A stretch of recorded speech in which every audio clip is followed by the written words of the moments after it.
everybody, this is Liz, and I'm here with the Rootbot crew, or at least that's the name of our group chat. Benjamin, do you want to introduce yourself really quick? Hi, my name is Benjamin Schmauss. I'm the designer of the Clockwork expansions. Yes, and we are very happy to have you back to help us continue the Clockwork project. And Alita, Hi, I'm Alita. I was the junior dev on the last Clockwork expansion, and I'm one of the devs on Root Clockwork Definitive. yes, this makes me very happy to have you both. This is we've been having a really good time working on Rootbots. But Mm. Benjamin, you were here when the Deep Lore was written. So tell us about Clockwork 1 and 2 and how those projects came together. So, when I got my hands on Root, I was at the time a fan of Vast because it's a game where you can collapse a cave on like a night. It's like a glorious game. And so, when I got into Root, I was really amazed by the different factions and how alive the world felt. And it felt like playing two-player games when they just released. They felt a bit empty and like it didn't feel like its full potential. Obviously, by now we know two-player isn't the recommended player count. But so playing initially with the bot that came with the Riverfolk expansion as part of the initial version of Root, um, it didn't feel satisfying. And the idea formed of what if I create a better bot, but then also bots for all the other factions. And so when you play, you can just swap in different factions to make the world or like the game of Root feel more alive. So actually, speaking of two-player, I am going to bring up that your favorite way to play Root is in fact cooperatively. So how does that work for people who don't know, and why is it the best? How it works is that, well, in generally how it works is that you bring any number of bots and any number of players within what makes sense in the Root universe, and all players try to reach 30 points before the first bot reaches 30 points. And you can play with some additional rules where the bots don't intentionally attack each other to make it more challenging. My personal favorite is simply to draw two random bots and two random player faction, and then we go for it. Um, I think what I like about it is all the things that I personally am not a big fan of in Root. For example, I'm not a fan of dice rolling. Like fundamentally, don't like dice rolling in games. Um, the randomness from the dice rolling matters a lot less when you play cooperative, and all the things that I like about Root shine more basically. Nice, Lita. How do you feel about it? You and I've been playing a lot of co-op while we test the bots out. I need you to score higher.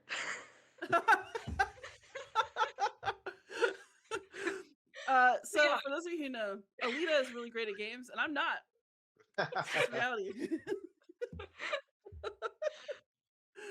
but overall, it's such a fun way to engage with the game, and it makes it so different because you're able to kind of play around the two factions that you as humans are trying to play and kind of try to bounce off each other and be like, okay, is there a way that I can kind of protect you in some clearings, or how can we like align ourselves so that we're a stronger force against the overwhelming bot threat?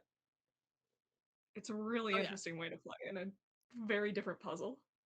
yeah. I mean, I love playing it because you do all the work. So I mean, If you think about it, cooperative Root is in its base premise not a different from competitive Root, right? Because you're still potentially cooperating with another player to take down a leading player, or you have a vagabond who enters in a coalition, and then you're playing together already as a team game. And I think the co-op mode with the Root bots just leans a bit more into it. yeah. I think there's a lot to that. So, for those of you who are curious about Root Clockwork Definitive, what we are doing is we're making sure that all the bots are going to be reprinted in a way that is up to snuff. So we are making sure that the bots that you've seen before and loved are in their most lovable state. But we're also working on new bots. So, Benjamin, what new bots are you working on right now? Well, we're working on all of them. So it's Marauders and Homeland. Um, I'm currently going through the Marauders one, while actually Alita has been doing the Homeland one. This is true. So tell people a little bit about the rats and the keepers, since you've been on that, and then yes, we will be making Alita talk about her good work. So the Rats, we temporarily set it on Looting Legion, but might have a better name, not yet announced. Um, they are very aggressive, and I think we try to make them feel like the Reds, which are kind of a bit overpowered with smaller player count. And they feel kind of the same way. They have a very strong action economy, and they are in what I call the seek and destroy mode of just like going out, marching towards the player and seeking fights. And they play very well at the moment. And then the Badgers, I think we are using Iron Invaders as the working name. Um, they're kind of just slowly walking in two or three groups from forest to forest, taking out their relics, and it really forces the player to kind of find the best time to engage and disrupt them. It's a bit like our automated alliance from the base game, where, or like the Clockwork expansion one, where it was a bit of a whack-a-mole game, where as the bases popped up, you had to go and like take down the bases to slow them down. And it's similar there. They have like the groups of badgers going around, digging up relics, and you have to pick the right moment to go and kind of break them up so you can slow the scoring down. Excellent. And Alita, you have taken the lead on some Homeland bots, and you've made some really killer bots. Do you want to talk about it? Yeah, so going through, I guess starting, the names are the weirdest. Uh, and we can start there, I suppose. So the names are going to be potentially the first bot that doesn't use a traditional order card. They're instead going to be using their captains to like direct their movement and kind of like cycle through them. Uh, and so their captains are both their most powerful piece and their highest vulnerability.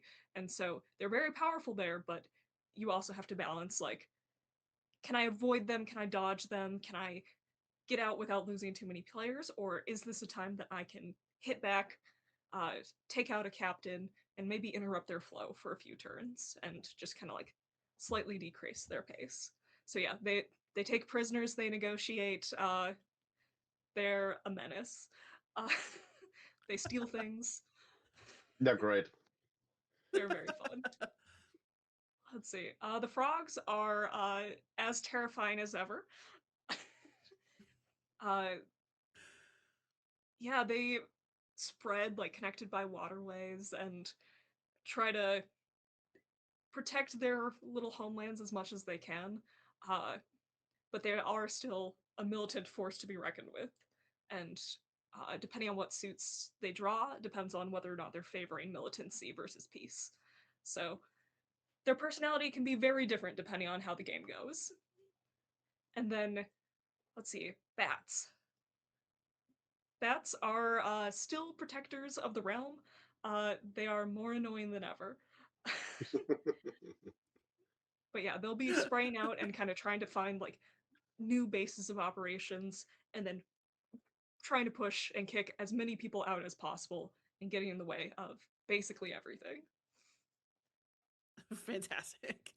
So I, of course, have a million opinions about this myself, but y'all are the ones who are doing these bots. So, what, in your opinion, makes a root bot a good root bot?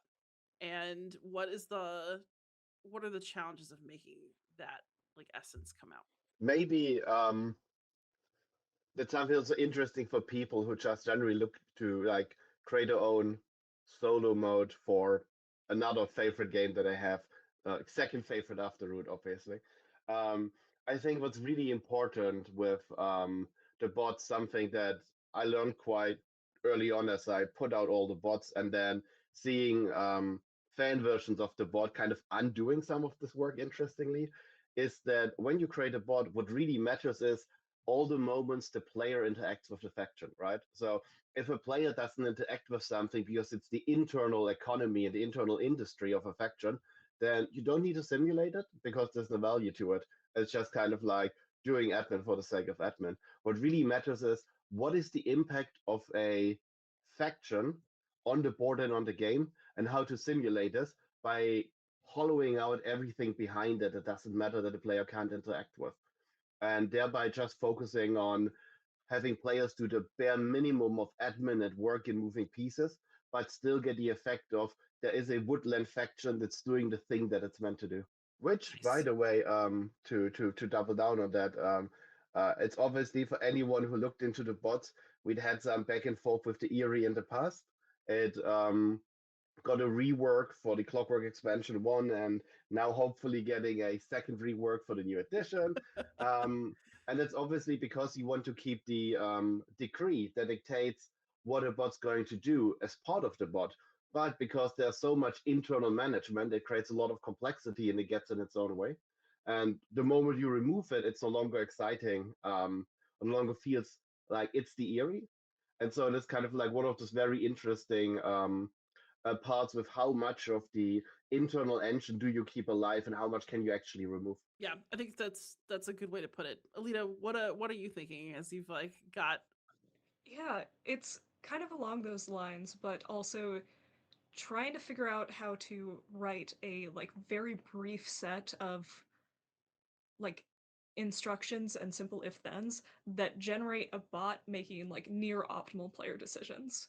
Where how in like 2 sentences can you write something that uh, allows a player to, without thinking, make the best move for this bot without having to make any choice whatsoever, but can like quickly glance at the board and be like, oh, they would do this. They need to do this. And then how do you like crystallize that? Because very much it's what would a player do in all the ways that impact other players, uh, and then how do we make that into basically a logical program? Yes, and I feel like my role in all of this is to just try to make this a robust project that remains under control nonetheless. You're a um, normie. what I am proud of though is that I'm the creative director now, but I came here as a solo design specialist, and I really feel like we are making something that is exciting for the community of solo players who also want to be able to play Root. Like, I'm very thrilled that we're working together to offer something that I'm proud to be offering, and you know, it's just it brings my soul joy, especially because we are really dependent on our community for testing. So Benjamin, do you want to talk a little bit more about that? I know this emerged from the Better Bot project. Yeah, so I mean, it also ties back to your first question, right? So I created a set of the set of bots for Root, and I just put him onto Board Game Geek, and people, there is, I don't know, 30, 40, 50 pages of people testing them, giving feedback, refining them over time. And they got picked up at that point by later games, turned into expansions. But with all the new bots for the various expansions, it always goes back to creating a bot for the community, putting it out, getting feedback, refining it, and then putting it to print. Um, I think there is a difference between who plays it because some of the like members of the community are amazing, right? With the original bots, they want like maximum difficulty, all trades. It's like an absolute hardcore way of playing, and they're like, yeah, this bot isn't really challenging at that level, and here's the details why, and here's the trade that could be stronger. Here's the trade that I find is a bit too strong, but I can manage it, etc. And that's so far away from the average player, but I have such a depth of insight and feedback that's really valuable. With the latest bots, we started putting them out onto the Discord server. So if you join the Discord server, you find the Marauder bots there as well being discussed, and the various interaction rules of how the bots can interact with some of the mechanics that are being introduced. They also provided some of the community house rules, how to adapt the new maps, etc. Yeah. Yeah. In other words, we're doing this for solo players, but we also can't do it without each other. We'll just be alone together. And just kind of one more question, and since we brought up new maps, Benjamin, what are your hopes for this project in terms of making sure that other aspects of root gameplay, so things that aren't just other factions, are available to solo players? I mean, my hope is, I'm fairly certain at this point, but my hope is that we can have full compatibility of everything, meaning higher lands, higher links, advanced setup, all the maps, right? Every single piece that exists for a standard game of Root can be used in some way with the bots, either directly or with some additional rules to make them compatible. but I personally don't want any of the content to be missed out by solo players. Alita, any further thoughts? Yeah. Agreed. No, but it's gonna be fun going through. There's just been so much over the years, and it's gonna be nice to have all of it cohered and condensed and all together at last. Yes, the bots united as they should be. Just as sort of a sort of final bot question. What are y'all's favorite bot factions at the moment? Do you have a favorite child, each of you? New ones or Ooh. old ones or both? Both. Okay, Mhm. I'll go first. So I think this is duality. I think the Mechanical Marquis 2.0 is like the poster boy. It's easy to run, it fulfills its role, it provides high reach, right? So it's kind of like always the standard what. But I love playing against the lizards. They're Yes. just so annoying, so in your way all the time, and so challenging to play against. I think I prefer them as my opponent. I think that of the old bots, I like the mole bot best. I think it's a mean bot, Yeah. and I think it runs beautifully. Um, I'm currently biased because we're about to show turns a bit, but I've also really been enjoying the rat bot. We're making tweaks, but I've been having a good time watching it turn into a nastier version of itself, which is what it should be. Such a Ratman's menace. fun. I think the names are gonna be great too. Yeah. I mean, they're all gonna be great, but They're gonna be a fun, escalated problem faction. Oh, I was gonna say I'm looking most forward to the frogs. I think having the additional suit come in and like interacting with that, it's great in a competitive game, but it's gonna be hopefully even more amazing in a multiplayer game. Sorry, in a solo game. Yeah. No, and it's so cool with how order cards work, adding in another suit where suddenly the frogs are able to act in every clearing that they're already in, but they can't expand that turn. And there's just some interesting tensions within that. That's really fun and lets players still use the frog deck in their game. Frogs are fantastic. scary. Yeah. But it is the fate of all bots to be a little scary. So they're doing their As job. they should be. So since everybody here is a game designer, I just want to give everybody a chance to talk about what else are y'all working on. I'll go for it. So this year at Essen, you can visit the Fantasia booth where I'll be demoing I don't think we announced the name yet, but a game that I'm the lead developer with a famous designer attached. Book your demo Ooh. now. See me in person. I've been working it the last 8 months now, and then hopefully next year, as in 2027, my 4x deck builder um, should hit crowdfunding. So I'm very excited about that, which will also be with Fantasia. That's Fantastic. awesome. That's really good. And Alita, I know you're working on stuff that I see every week, but announce it again. Yeah, and Cart's still kicking along. Uh, we just, as of filming this, it'll be last Friday. We just pushed a new update to our testing Discord, which you can find a link to join on Woodland Warriors. I think it's still active if you want to get a game in or just see how it looks. I am working on an unnamed leader project, and also on an unannounced project with David. I've seen Rules for Night Witches, and my game Foxes and Lions with Paul Wright, which is decidedly not a solo game, is on G&T's P500. But Alita, you led right into something that I want to talk about, which is Woodland Warriors. So if you want to start talking to us about the bots, get a look at what we're working on.